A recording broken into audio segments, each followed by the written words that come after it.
예수님을 믿고 구원받은 것, 이것이 우리에게 가장 큰 복이고 가장 큰 은혜입니다.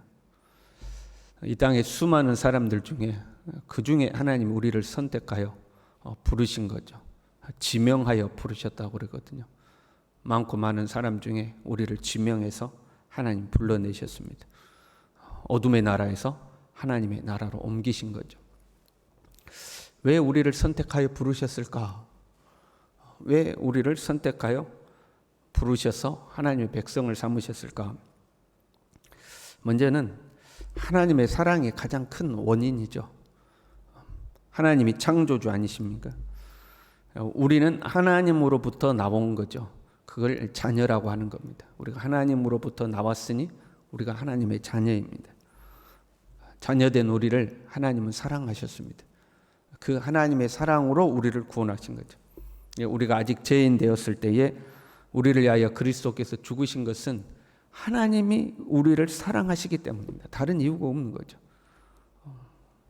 우리가 죄인인데 왜 우리를 위하여 독생자가 죽습니까? 그건 하나님의 사랑인 거죠. 하나님의 사랑으로 우리를 선택하여 부르셨습니다. 하나님의 사랑을 입어 구원을 받았습니다. 그럼 우리는 이제 자유인가? 하나님이 사랑으로 그리스도를 십자가에 못 박아 죽게 하시고 우리를 건져내셨으니 이제 우리는 자유인가? 하나님과 우리와의 관계를 설명하는 성경에 여러 가지 비유들이 있죠. 부모와 자녀의 관계가 있고 왕과 백성의 관계도 있고 그 중에 하나가 종과 주인의 관계죠. 성경은 우리를 종과 주인의 관점에서 설명할 때가 있습니다. 우리는 원래 죄의 종이었고 마귀의 종이었습니다. 공중의 권세 잡은 자를 따르며 세상 풍속을 뒤쫓던 자들인 거죠.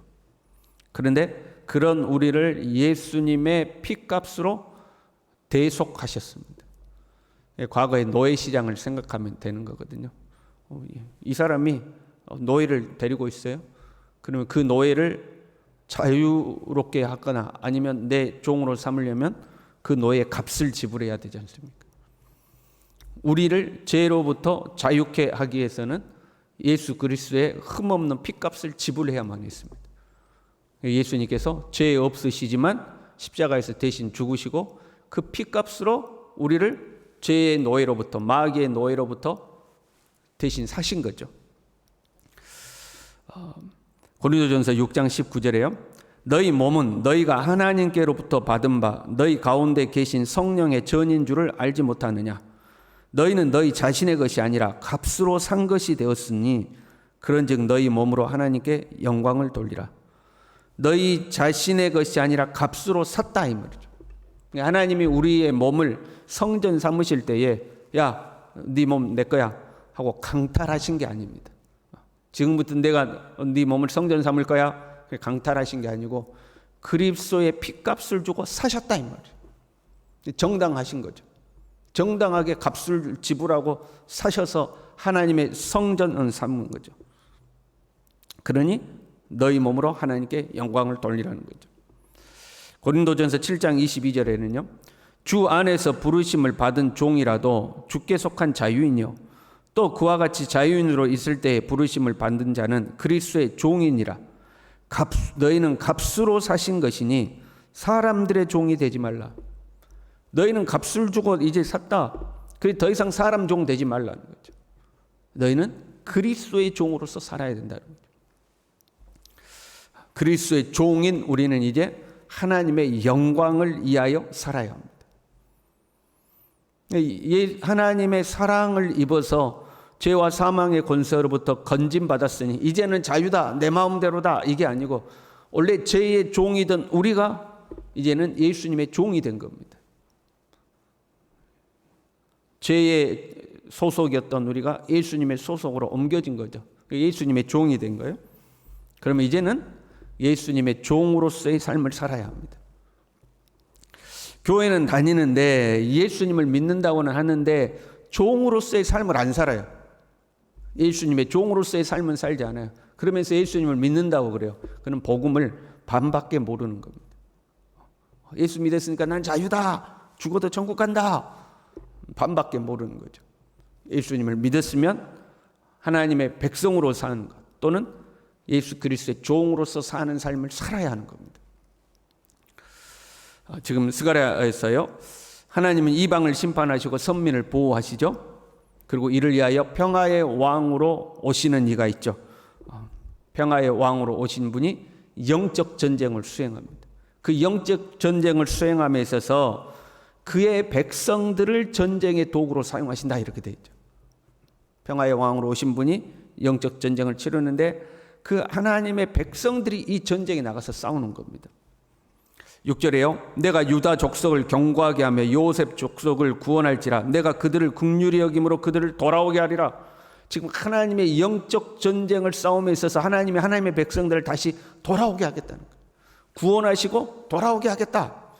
9절에도요. 그들이 살아서 그들의 자녀들과 함께 돌아올지라. 자기 자녀들과 함께 돌아오는 거예요. 10절에는요. 애굽 땅에서 돌아오게 하며 그들을 아수르에서부터 모은다. 이방 땅에 흩어져 있는 하나님의 백성들을 돌아오게 한다는 거예요. 여러분, 이방 나라는 세상을 상징하는 거죠.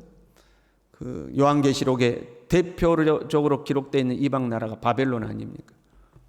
바벨론도 세상을 상징하고 애굽도 세상을 상징하고 아수르도 세상을 상징하고 다 세상을 상징하는 거예요. 그 세상 속에 흩어져 있는 하나님의 백성들을 돌아오게 한다는 거예요. 지금 하나님의 백성이 아닌 사람들이 아니고 하나님의 백성이지만 세상 속에 흩어져 있는 것. 하나님이 그들을 다시 돌아오도록 부르시는 거죠. 왜 돌아오게 하시는가? 하나님의 용사로 부르시는 거예요.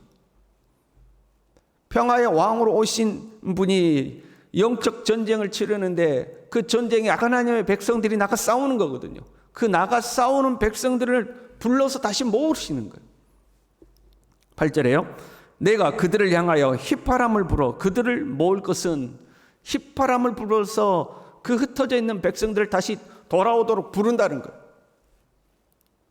이 휘파람을 부는 것은 목자가 양을 부르는 방법이죠. 양은 목자의 음성을 듣는다고 그랬습니다.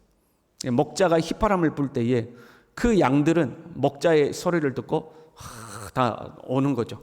돌아오는 거죠. 우리를 하나님 나라의 일꾼으로, 하나님 나라의 영적 군사로 부르시는 우리 주님의 음성을 들어야 하는 겁니다. 그냥 예수 믿고 구원받았다 할렐루야 끝이 아니라 우리를 하나님 나라를 위한 용사로 부르시는, 일꾼으로 부르시는 그 주님의 휘파람 소리를 들어야 하는 거죠. 주님이 우리를 부르실 때 양은 목자의 음성을 듣는다고 그랬잖아요. 우리 찬양 중에도 그런 찬양 있죠. 부드러운 주님의 음성. 주님의 음성을 부드럽다고 하잖아요. 여러분, 주님이 우리를 조용히 부드럽게 부르시는 것만은 아닌 것 같아요. 제가 그 성지순례 가서 목자가 양을 부르는 장면을 여러 번 봤어요. 이상한 소리를 내더라고요. 목자가 양을 부르는데 이상한 소리를 냅니다. 막 하면 이렇게 부릅니다. 소리가 아주 희한한 소리를 내요. 막 그래요. 흉내도 못 내겠어요. 그 멀리 있던 양들이 그 소리를 듣고 이렇게 옵니다. 다 오면 좋은데 오다가 해찰 부리는 양들이 있어요. 지그들끼리 모여가지고 아무리 불러도 안 와. 가만히 내고 어떻게 하는가 보자 봤더니 돌멩이를 들어서 던져버리더라고요. 그 안 오는 양들을 불러도 끔찍도 안 하고 있어요. 막 돌을 들어서 던져요. 여러분, 주님이 우리를 부르실 때에 아주 부드럽고 조용하게 부르시는 것만 아닙니다. 삶의 여러 문제들을 통하여서 때로는 큰 소리가 나기도 하고 때로는 돌멩이가 날아오기도 하는 거예요. 그 여러 문제들을 통해서 우리를 부르시는 주님의 음성을 들어야 되는 거예요. 우리를 부르시는 거예요. 근본적으로는 죄와 사망의 권세에서부터 하나님 나라로 돌아오라고 부르시지만 더 나아가서는 흩어진 이방 나라에서 여전히 하나님의 백성인데, 우리가 하나님의 백성인데 이방 나라에서 하나님 나라로 돌아오지 않는 거예요. 예수님을 믿는다고 하면서 여전히 세상 가운데 머물러 있는 거예요. 세상이 좋은 거죠. 주님은 주님의 일꾼으로 우리를 자꾸 부르시는데, 하나님 나라를 위하여 용사로 우리를 자꾸 부르시는데 거기서 해찰부리가 안 오는 거예요. 육신의 정욕, 안목의 정욕, 이 생의 자랑을 쫓아가는 거죠. 그 바벨론의 화려함과 그의 향락이 너무 좋은 거. 그래서 거기도 미그적거리고 안 오는 거죠. 지금도 주님은 휘파람을 불고 계세요. 하나님의 은혜 속에서 활력 있게 살아가며 용사같이 나서서 온수를 짓밟을 하나님의 사람을 찾고 계시는 거죠. 보라, 밭이 희게 되어 추수하게 되었는데 추수할 것은 많으나 일꾼이 적도다. 그래서 하나님은 지금도 그 일꾼을 부르시는 거예요. 그렇게 하나님께 부름을 받은 사람들이, 주를 위하여 살아가는 사람들이 11절에 내가 그들이 고난의 바다를 지나갈 때에 바다 물결을 치리니, 비록 고난의 바다를 지나는 순간들이 있는 거예요. 그러나 하나님이 그 바다의 물결이 그 하나님의 백성들을 넘보지 못하도록 물결을 치신다는 거예요. 잠잠하라 하고 하나님의 보호하심이 나타나는 거죠. 때로 고난의 그 바다 한가운데를 지나더라도 하나님이 보호하신다는 거죠. 12절에는요, 내가 그들로 나 여호와를 의지하여 견고하게 하리라. 하나님이 그들을 견고하게 한다. 여러분, 우리가 어중간한 신앙인이 되면 안 돼요. 교회는 다니는데 하나님에 대한 신뢰로부터 나오는 자신감, 용기, 이게 없는 거죠. 어떤 문제가 탁 다가오면 아무리 큰 문제라도 하나님이 나와 함께 하신다.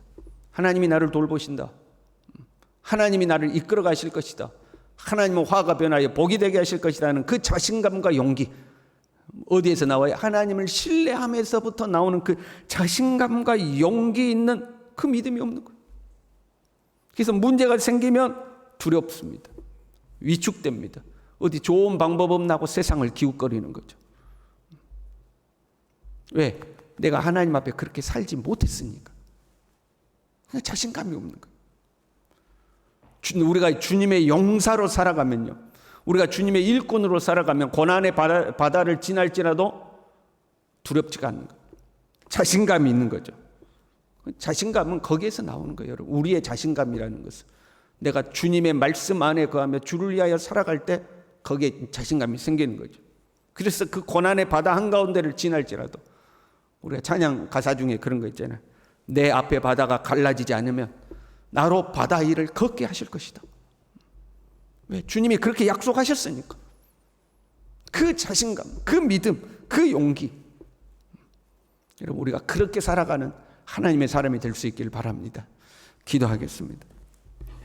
하나님 아버지, 주님을 믿는다고 하면서도 어중간한 신앙인이 되어서 정작 삶에서는 자신도 없고 용기도 없고 문제 앞에 두려워하고 이축되고 하나님, 세상을 기웃거리는, 세상 속에서 흩어져 아직 주님의 나라로 온전히 돌아오지 않는 하나님, 그런 자리에 머무르지 않도록 이 시간에도 휘파람을 부르시며 주님의 용사로 우리를 부르시는 주님의 음성을 듣고, 주여 내가 여기 있나이다, 나를 사용하여 주옵소서, 주님 앞에 나와서 주님의 말씀에 순종하고 주님의 나라를 위하여 살아갈 때에 고난의 바다 한가운데를 지날지라도 주님이 이 바다를 가르시며 나로 무리를 걷게 하실 것이라는 그 견고한 믿음 위에 살아가는 하나님의 사람들이 다 될 수 있도록 우리 모두를 축복하여 주시옵소서.